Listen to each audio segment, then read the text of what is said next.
So first, Harry Lennix, thanks. I've been following you for a real long time and been a fan of your work. And like I said before, my first introduction into Hollywood was working on Get on the Bus in Nashville. So it's always you've always been a part of my black actors to look at and follow. So thanks for being here.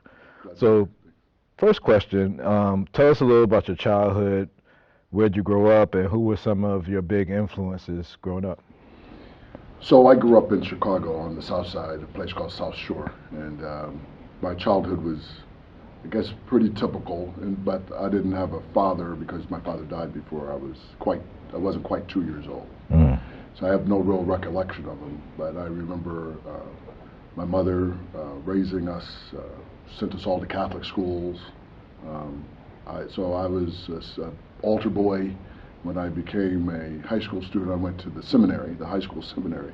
I met the Pope, John Paul II, when he was first installed and so forth. And I grew up in the rough and tumble. You know, my neighborhood was a kind of smash up of gangsters and preachers and Muslims from the Nation of Islam and teachers. It was at the time when the opportunity to move to other neighborhoods weren't there yet. Mm-hmm. And so we had everybody from every walk of life in that neighborhood. And I remember very much like the Blackstone Rangers were trying to get over there and maintain power while the Black Gangster Disciples were trying to encroach upon those neighborhoods and having to dodge being affiliated with anyone just to stay on the straight path, but the people in the neighborhood really looking out for me. Like the gangsters, the wino, who's the Muslims, my brothers, my sister, all looked out for me. So I kind of lived a charmed life in this very heady time, Yeah. Black Power movement, and also of the racial politics of Chicago, which was and remains actually one of the most segregated cities in America, if not the most. And going to a seminary with a bunch of white kids and Mexican kids and white priests who I called father and who I wanted to become one of. I really wanted to become a priest when I was a young man.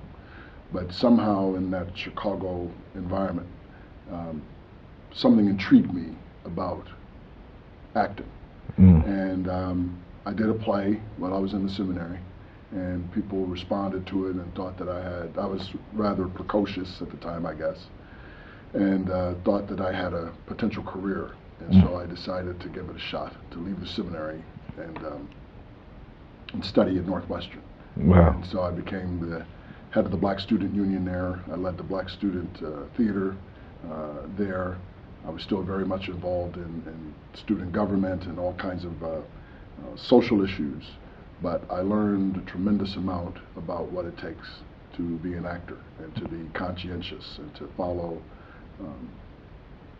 techniques, rules, regulations that make what makes effective performance, what makes effective theater, what makes an effective story. I learned to tell stories there, and so that was my youth, but of the people who influenced me greatly, Muhammad Ali was in the neighborhood. The Honorable Elijah Muhammad was still alive and in the neighborhood. Jesse Jackson was in the neighborhood. So all of that, like it was the seat of black political power. And then, of course, when I got to Northwestern, the great Harold Washington became the mayor of the city of Chicago, and that opened up a whole new world of possibilities and influence. But those are the real big influences in my life.